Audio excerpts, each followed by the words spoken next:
Um simples jantar em família seria o estopim para virar minha vida de cabeça para baixo.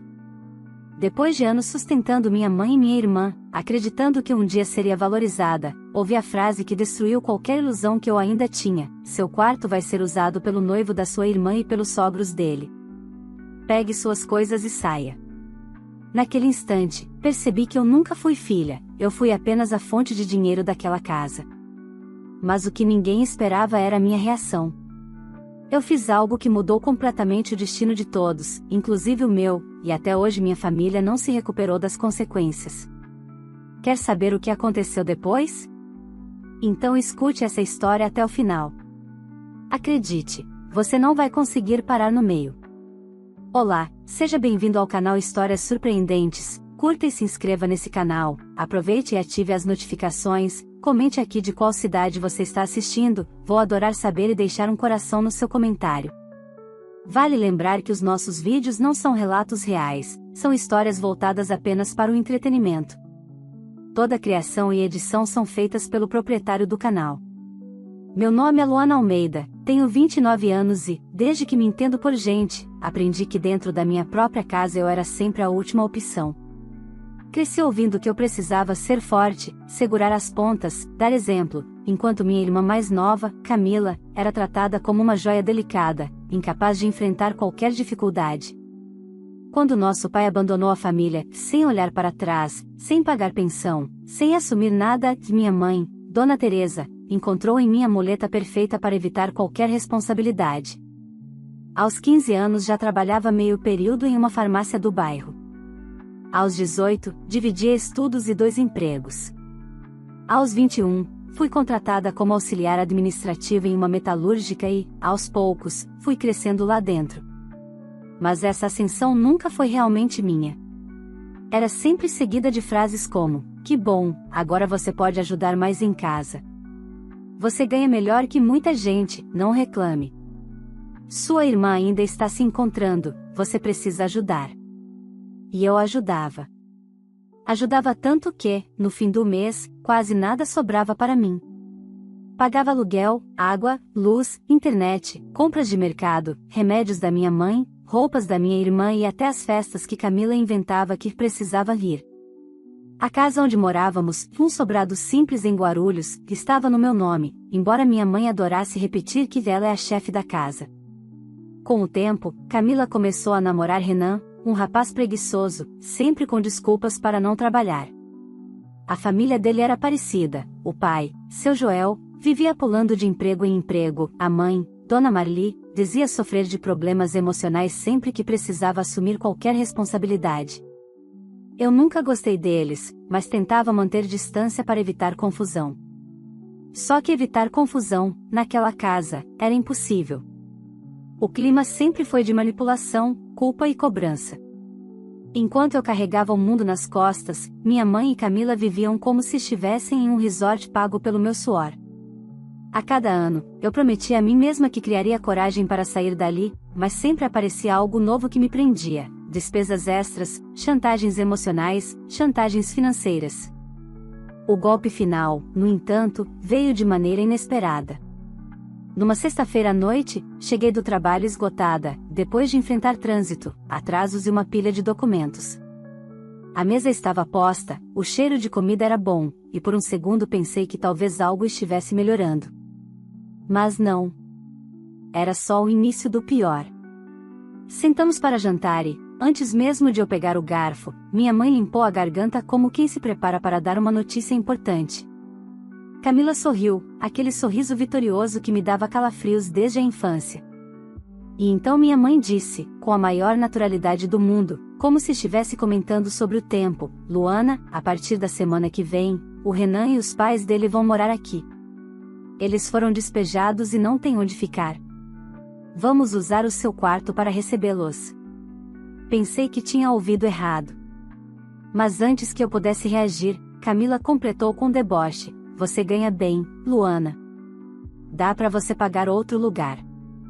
Meu noivo e meus sogros precisam de acolhimento agora. E seu quarto vai ser muito útil.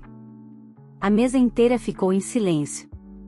Foi como se o chão tivesse se aberto sob meus pés. Anos de abuso, ingratidão e humilhação se comprimiram dentro do meu peito. Minha mãe sequer ergueu os olhos para ver minha expressão. Renan sorriu de canto. Naquele instante, percebi algo que demorou décadas para entender: eu nunca fiz parte daquela família. Eu era só a fonte de dinheiro. E, pela primeira vez, tomei uma decisão que mudaria completamente a vida de todos naquela casa, inclusive a minha. Quando minha mãe soltou aquela frase absurda, senti o sangue sumir do meu rosto. Meu quarto. Minha única parte da casa onde eu tinha um pouco de paz, privacidade e espaço para respirar, entregue para 3 pessoas que mal conhecíamos, que nunca fizeram nada por nós e que ainda tratavam Camila como se ela fosse uma princesa intocável. Demorei alguns segundos para processar. Olhei primeiro para Renan, depois para Camila, e então para minha mãe. Os 3 tinham a mesma expressão: não era pedido, era imposição. E o mais assustador era que eles realmente acreditavam que aquilo era normal. Vocês só podem estar brincando, consegui dizer, tentando controlar a tremedeira na voz. Brincando? Camila riu como se eu tivesse contado uma piada. Luana, por favor. É só um quarto. É o meu quarto. E daí? Minha mãe rebateu com impaciência. Você é adulta. Pode muito bem se virar.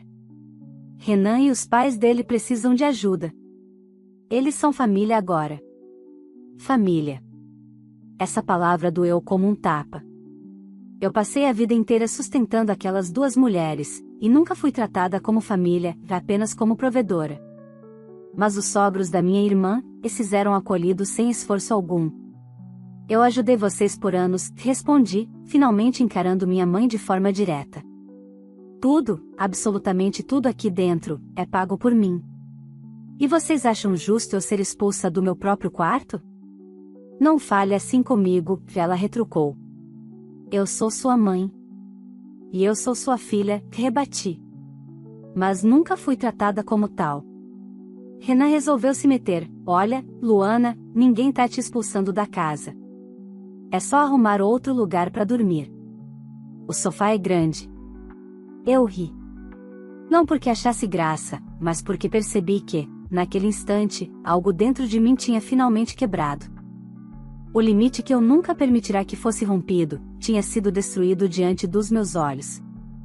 Isso não vai acontecer, respondi com calma. Vai sim, Camila cruzou os braços. Não é negociável. Eles já estão trazendo as malas no domingo. O jantar terminou ali. Não houve discussão, não houve tentativa de diálogo, não houve consideração. Todos simplesmente se levantaram e começaram a conversar entre si, como se eu tivesse deixado de existir. Fui para meu quarto e fiquei encarando minhas coisas, cada item escolhido com tanto esforço, comprado com dinheiro que eu suava para ganhar. Passei a mão pela escrivaninha onde eu estudava à noite, pela cama que eu comprei parcelada em 10 vezes, pelas caixas de lembranças que eu guardava desde a adolescência. De repente, tudo aquilo deixou de ser meu. Minha vida inteira ali, sendo tratada como algo descartável. Naquela noite, não dormi. Pensei. Revi mentalmente cada humilhação que vivi naquela casa, as vezes em que fiquei sem dinheiro para comer para pagar remédios da minha mãe. As vezes em que Camila usou meu cartão emprestado para comprar roupas novas. Os aniversários em que eu trabalhava dobrado enquanto elas faziam festas para minha irmã. A indiferença, as risadas quando eu dizia que estava cansada, as críticas quando eu fazia algo para mim. Eu me dei conta de que não era a primeira vez que tentavam me colocar em último lugar. A diferença é que agora estavam me expulsando, sem nenhum pudor. Quando o sol começou a nascer, tomei a decisão que deveria ter tomado anos atrás. Peguei meu celular, abri a conta do banco e revisei cada débito automático ligado à casa, energia, água, internet, plano de saúde, compras recorrentes do mercado. Tudo no meu nome. Tudo saindo da minha conta. Tudo sustentado por mim. E percebi algo libertador, bastava um toque para desligar tudo.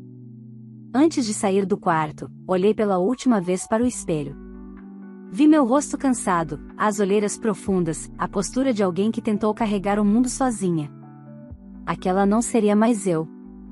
preparei uma mala pequena com o essencial, documentos, algumas roupas, meu notebook, e deixei o restante ali.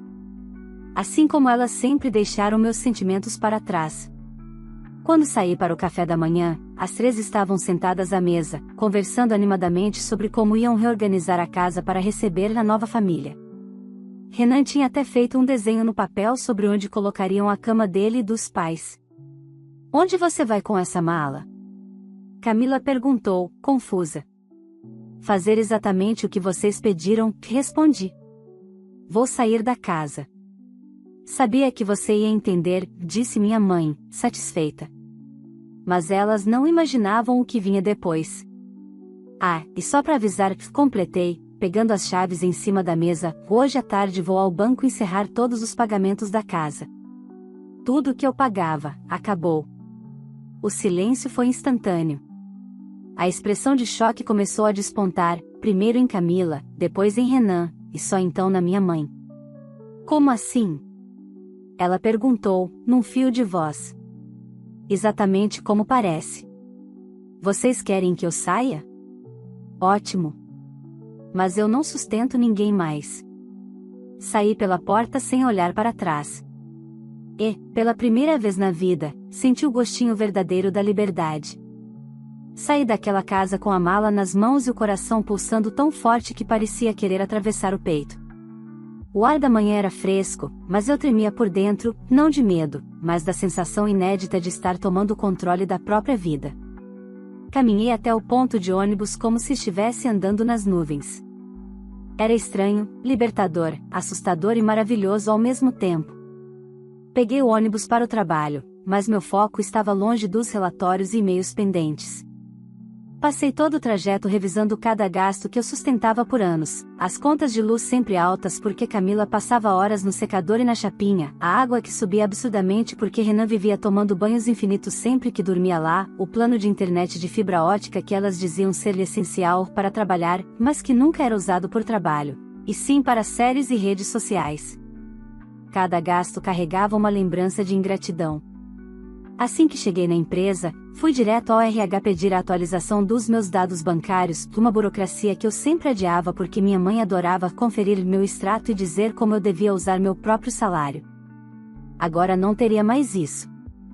Depois do expediente, parei no banco e pedi para cancelar todos os débitos automáticos ligados à casa de Guarulhos. A funcionária me olhou com dúvida quando viu a quantidade. "Nossa, moça, você pagava tudo sozinha?" "Infelizmente, sim", respondi. "E agora vai parar de pagar tudo?"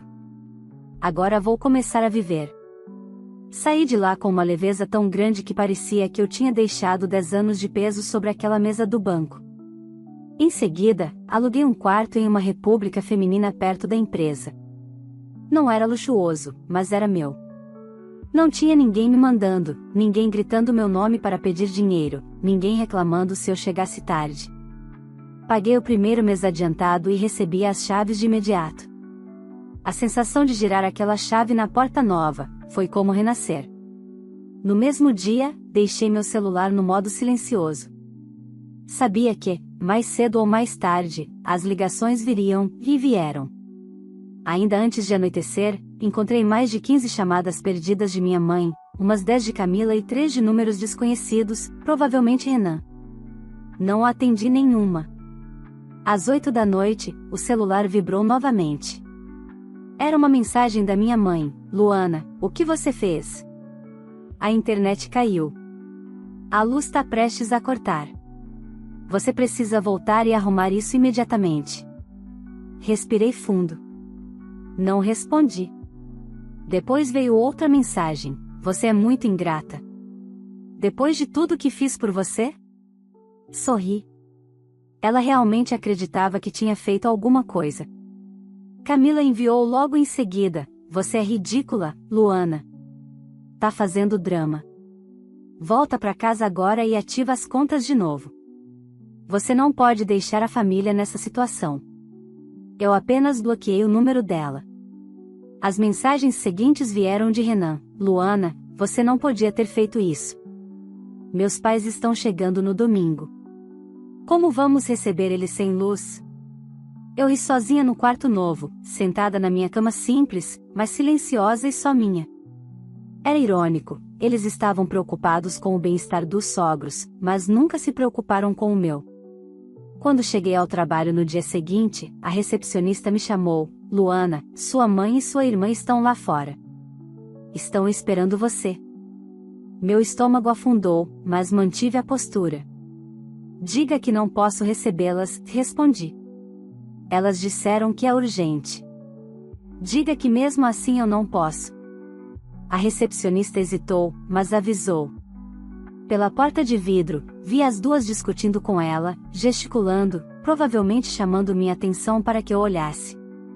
Não olhei. Isso pareceu deixá-las ainda mais revoltadas. Minutos depois, meu chefe me chamou na sala: Luana, está tudo bem? Aquela mulher lá fora disse que você é a única responsável por pagar as contas da casa e que, se não voltar, eles vão passar fome. Ele disse isso com um tom meio confuso, meio preocupado. Senti um calor subir pela garganta, mas respirei fundo. Está tudo bem, sim. Isso é um problema familiar. Já está resolvido. Ele concordou, respeitando meu limite. Quando saí do trabalho, elas já tinham ido embora. Mas, ao chegar na República, encontrei dezenas de mensagens novas. Da minha mãe: a luz caiu. O vizinho disse que vai denunciar a casa por barulho. Camila está chorando. Renan tá dizendo que a culpa é sua. Volta agora, Luana. Você está destruindo a família. Da Camila: você nunca prestou. Você é uma egoísta horrível. Seus sobrinhos nunca vão te conhecer. E eu te odeio. E de Renan: sem brincadeira, você precisa resolver isso antes que meus pais cheguem. Mas nada disso me afetava mais. Eu já tinha partido, e naquele momento eu percebi: elas nunca imaginaram que um dia eu teria coragem de ir embora. Mal sabiam elas que aquilo era só o começo. Os dias seguintes foram um verdadeiro colapso para minha mãe e para Camila, e, pela primeira vez, não para mim. Enquanto elas afundavam em consequências, eu finalmente começava a sentir o que era estar viva. Dormia sem ser acordada para resolver problemas que não eram meus. Comia sem sentir culpa. Caminhava sem carregar nas costas o peso de 3 pessoas que escolhiam a própria comodidade em vez de qualquer responsabilidade. Na República, as outras garotas me receberam bem. O ambiente era simples, mas caloroso. No primeiro jantar coletivo que participei, percebi como era estranho estar cercada por pessoas que não me tratavam como empregada, máquina de dinheiro ou depósito emocional. Ali, eu era só eu. Luana. Uma mulher que trabalhava, pagava suas contas e tinha o direito de ter paz. Mas a tranquilidade não durou muito, já ao menos não sem tentativas de serem interrompidas. No domingo, exatamente como haviam anunciado, os pais de Renan chegaram à casa da minha mãe. Eu não estava lá, claro, mas soube do cenário quase cinematográfico por meio de várias mensagens desesperadas. Primeiro veio Camila: parabéns. Eles chegaram e não tem luz, não tem nada funcionando. Mamãe está surtando. Depois, minha mãe, em caps lock, como sempre que queria parecer mais poderosa do que realmente era: Luana, você precisa voltar para casa. Isso aqui virou um caos. Estamos com vergonha. Faça algo. E, por fim, Renan: meus pais estão indignados, você deixou a gente na mão. Você destruiu a confiança da família. A confiança que nunca existiu.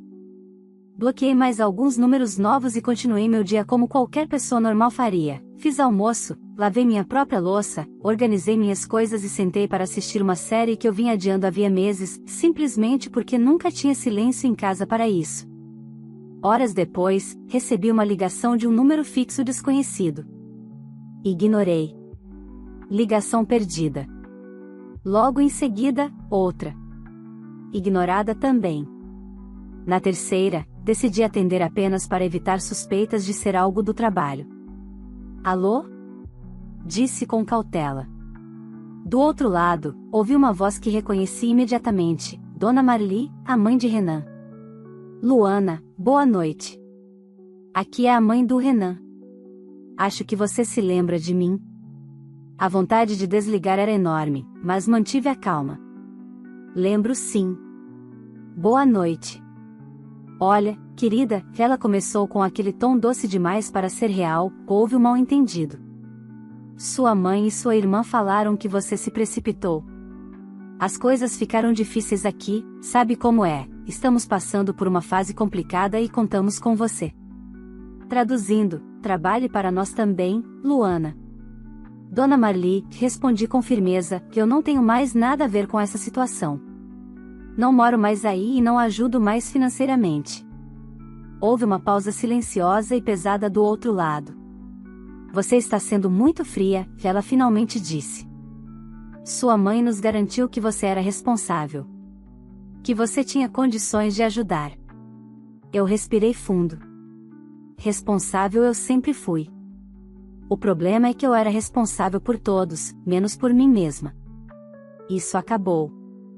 Ela suspirou, perdeu o tom doce e assumiu uma voz seca. Isso vai cair muito mal para você, Luana. A família toda está comentando. Você vai se arrepender. Sorri. Já não havia mais nada que pudessem ameaçar. Boa noite, senhora, respondi. E boa sorte. Desliguei. A partir daí, percebi que viria uma nova onda de manipulações. Minha mãe e Camila nunca foram boas em lidar com limites, especialmente quando significavam perder privilégios. No segundo dia após a chegada dos sogros, minha mãe enviou uma mensagem longa, quase um discurso. Luana, eu sei que falhei com você em alguns momentos, mas somos família. Estamos passando por uma fase e precisamos nos unir. Você sempre foi a mais forte. Você não pode virar as costas agora. Era impressionante como todas as frases envolviam "você sempre foi", como se força fosse sinônimo de exploração. Em seguida, seus avós ficariam decepcionados. Sempre quiseram união entre as netas. Era uma tentativa barata, mas previsível. Camila, por outro lado, foi mais direta: se você não ativar as contas até amanhã, eles vão embora. Meu noivo está falando em terminar comigo por causa dessa situação. Você vai destruir meu relacionamento. Ela realmente acreditava que isso era responsabilidade minha. Respirei fundo e não respondi. Aprendi que silêncio era a resposta mais poderosa que eu poderia dar. Na tarde de terça-feira, algo inesperado aconteceu. A síndica do condomínio onde minha mãe morava me ligou no trabalho. Oi, Luana. Aqui é a Débora, síndica do prédio da sua mãe. Tudo bem? Oi, Débora. Tudo sim, e você? Então, sua mãe me passou seu contato. Ela disse que você é a responsável pelo pagamento do gás e da internet do apartamento e pediu que eu falasse com você. Eu fechei os olhos por alguns segundos. Débora, deixa eu esclarecer uma coisa, eu não moro mais lá. E não sou responsável por mais nada naquela casa. Qualquer problema precisa ser resolvido por elas. Ela soltou um "vá", compreensivo. Imaginei que pudesse ser algo assim. A situação lá está bem complicada. Há muita gritaria, discussões. Os novos moradores parecem meio exaltados. Posso imaginar, respondi. Qualquer coisa que você precisar, estou por aqui, tá? Não se preocupe com isso. Agradeci, desliguei e senti uma paz profunda me envolver. O caos que eu deixei para trás era consequência de anos de abuso, irresponsabilidade e dependência emocional. Agora, finalmente, elas estavam encarando a realidade que sempre empurraram para cima de mim. E o mais curioso é que, pela primeira vez, eu não sentia pena. Eu me sentia livre. Uma liberdade que, eu sabia, ainda renderia efeitos muito maiores e que se ampliaria nas próximas semanas, quando a casa finalmente ruísse de vez. As semanas seguintes se transformaram em um verdadeiro terremoto emocional, não para mim, mas para elas. Enquanto eu reconstruía minha vida com passos firmes e finalmente respirava sem culpa, a casa de minha mãe se tornava uma bomba relógio prestes a explodir. E, ironicamente, toda aquela instabilidade não era causada pela minha ausência, mas sim pela presença de quem elas insistiram em colocar no meu lugar. Eu soube do caos principalmente por mensagens, relatos indiretos e, claro, pela infinita tentativa delas de me puxar de volta para o papel de provedora. Mas nada me preparou para o nível de descontrole que se instalou lá. No quarto dia após a chegada dos sogros, recebi uma ligação inesperada do meu primo André, que nunca se metia em nada. Luana, tá tudo bem? Ele perguntou, com a voz baixa. Passei ali na casa da tia Teresa. Tá uma gritaria desde ontem. Achei que fosse briga de vizinho, mas era dentro da casa. Suspirei fundo. Imagino. Eles trouxeram o noivo da Camila e os pais dele para morar lá. E eu saí. Ah, isso explica tudo, ele disse, surpreso. Aquele povo não bate bem. E sua mãe, bom, ela nunca sabia colocar limite. Pois é. Agora ela está descobrindo isso na prática. Ele riu com um humor quase triste. Se precisar de alguma coisa, me avisa. Tô torcendo por você. Agradeci e desliguei. A verdade era que, pela primeira vez, minha mãe começava a experimentar o que era carregar o peso da própria casa. E nada disso estava saindo como ela imaginava. Soube por vizinhos, porque sempre tem uma senhora fofoqueira que manda mensagem por preocupação, que Renan e o pai dele viviam discutindo na varanda, fazendo escândalos que ecoavam no quarteirão inteiro. A mãe de Renan reclamava o dia todo da falta de conforto, do calor, da falta de espaço e principalmente de Camila. Sim, de Camila porque, aparentemente, não era só comigo que ela gostava de mandar. E agora ela dividia teto com pessoas que não dependiam emocionalmente dela, logo, não aceitavam suas ordens birrentas. Minha mãe, por sua vez, não sabia administrar o caos. E sem dinheiro para comida, contas atrasadas e gente estranha dormindo no sofá, ela entrou num estado de desespero crescente. Os relatos eram quase inacreditáveis, Renan dormindo no meu antigo quarto com a Camila. Os sogros ocupando a sala e exigindo o ventilador ligado o dia todo. A geladeira constantemente vazia, porque ninguém trabalhava. A síndica passando 3 vezes na semana por reclamações de briga. Vizinhos ameaçando chamar a polícia por barulho. E, em meio a tudo isso, uma sequência interminável de mensagens dramáticas, da minha mãe, Luana, a situação está ficando insustentável. Venha conversar. Somos sua família. Depois, você não entende a responsabilidade de ser mãe. Você ainda não tem filhos. E o clássico, eu te dei a vida. Você me deve respeito. Da Camila, eu não aguento mais a mãe do Renan mandando na minha casa. Tira eles daqui. Faz alguma coisa. Era quase hilário. No início, ela exigiu que eu entregasse meu quarto. Agora, percebia que entregar a casa inteira para uma família inteira era um completo desastre.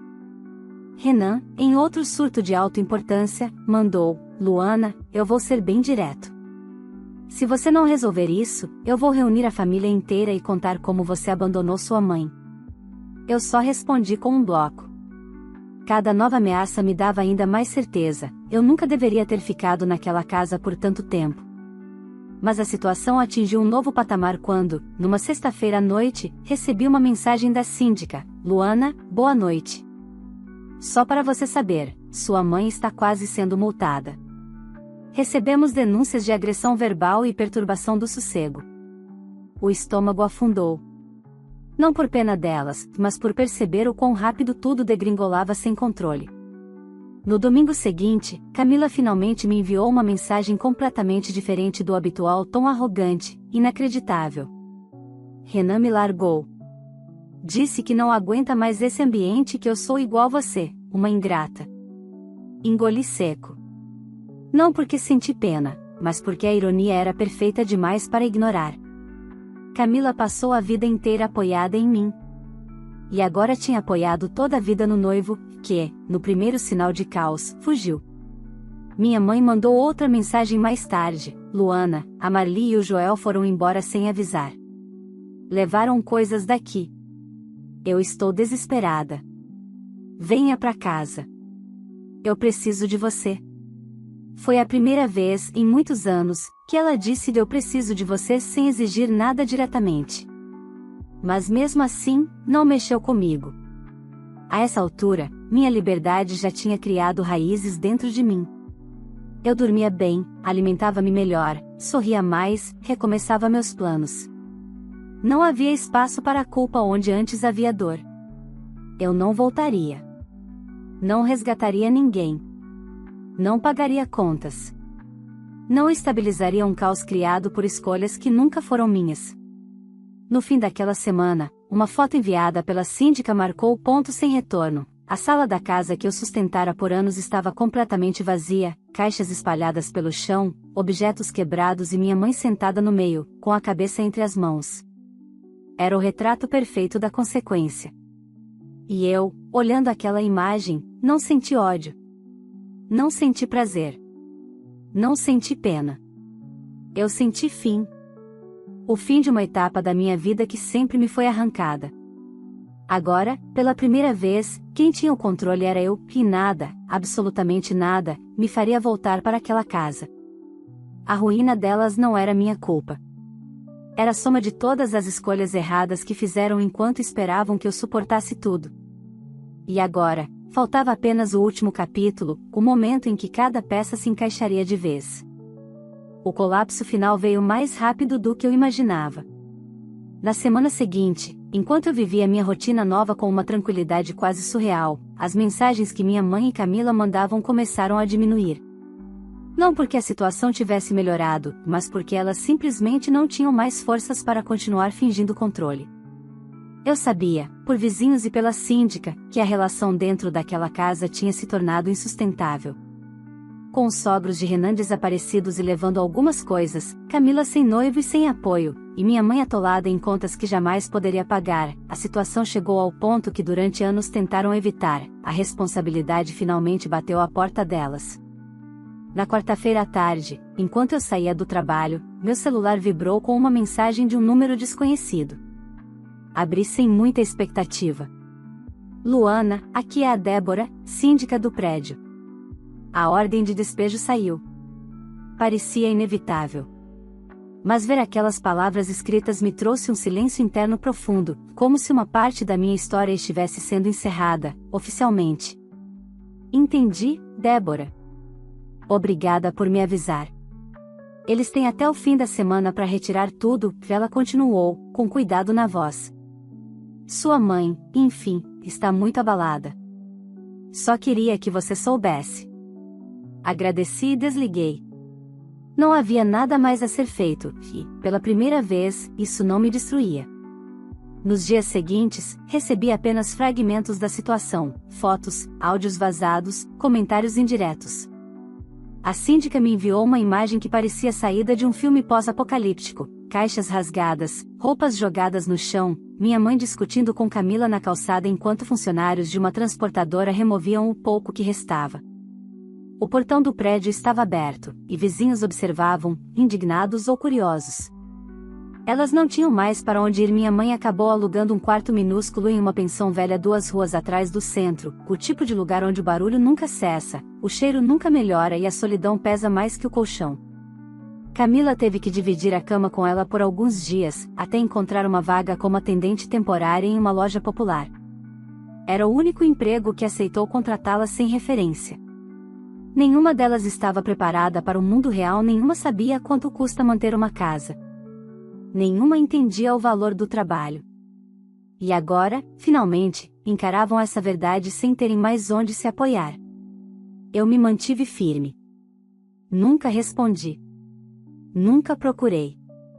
Nunca voltei atrás. Não porque eu quisesse puni-las, mas porque eu finalmente tinha entendido que sempre me negaram. Eu também era uma pessoa merecedora de paz. Meses passaram, e minha vida floresceu de maneiras que eu jamais imaginaria enquanto estava presa naquela casa. Consegui uma promoção na empresa, mudei da República para um pequeno apartamento só meu e comecei a recuperar partes de mim que nem sabia que estavam adormecidas, meus hobbies, meu gosto por música, meu tempo, meu silêncio. E principalmente, minha identidade. Minha mãe tentou contato de tempos em tempos. Primeiro com culpa, você me abandonou. Depois com arrogância, você só conseguiu isso porque eu te criei. E por fim, com desespero, Camila não consegue pagar a pensão. Você pode ajudar só esse mês? Eu bloqueei cada tentativa com a mesma leveza de quem fecha uma janela durante a chuva. Já Camila, essa desapareceu. Talvez por vergonha, talvez por orgulho. Talvez porque, pela primeira vez, precisou enfrentar sozinha as consequências da vida adulta e descobriu que culpar os outros não pagava contas. Se eu sentia falta? Não. Pela primeira vez, minha resposta era um não firme, claro e pleno. Eu não sentia falta do peso, do medo, da pressão, do ciclo interminável de exploração. Eu não sentia falta da manipulação, das chantagens, das cobranças sem fim. Eu não sentia falta de ser tratada como obrigação. Eu sentia falta apenas da pessoa que eu poderia ter sido se tivesse me libertado antes. Mas, de certa forma, nunca era tarde. Hoje, quando olho para trás, vejo tudo com nitidez assustadora. Eu não perdi minha família. Eu me livrei dela. E essa libertação, essa ruptura que parecia impossível, foi a decisão mais essencial da minha vida. No final, não houve reencontro. Não houve abraço. Não houve perdão dramático nem reconstrução forçada. Houve apenas verdade. E a verdade era simples: eu nunca fui a prioridade delas. E agora, finalmente, passei a ser a minha. E se fosse você no lugar da Luana, teria coragem de virar as costas para uma família que só sabia te usar? Ou teria continuado sustentando tudo em silêncio? Quero muito saber a sua opinião. Se essa história mexeu com você, deixe o seu like, porque isso ajuda demais o canal a crescer. Aproveita também para se inscrever e ativar o sininho, porque aqui todos os dias tem histórias novas, emocionantes e cheias de reviravoltas como essa. E não esquece, compartilhe esse vídeo com alguém que você acha que precisa ouvir essa mensagem de força e coragem. Às vezes, uma história muda tudo. Agora me conta nos comentários, você faria o mesmo que a filha fez? Ou teria tomado outra decisão? E de qual cidade você está assistindo esse vídeo? Quero te conhecer e deixar um coração especial no seu comentário. Muito obrigado por acompanhar mais uma história poderosa, e nos vemos no próximo vídeo. Vale lembrar que os nossos vídeos não são relatos reais, são histórias voltadas apenas para o entretenimento. Toda criação e edição são feitas pelo proprietário do canal.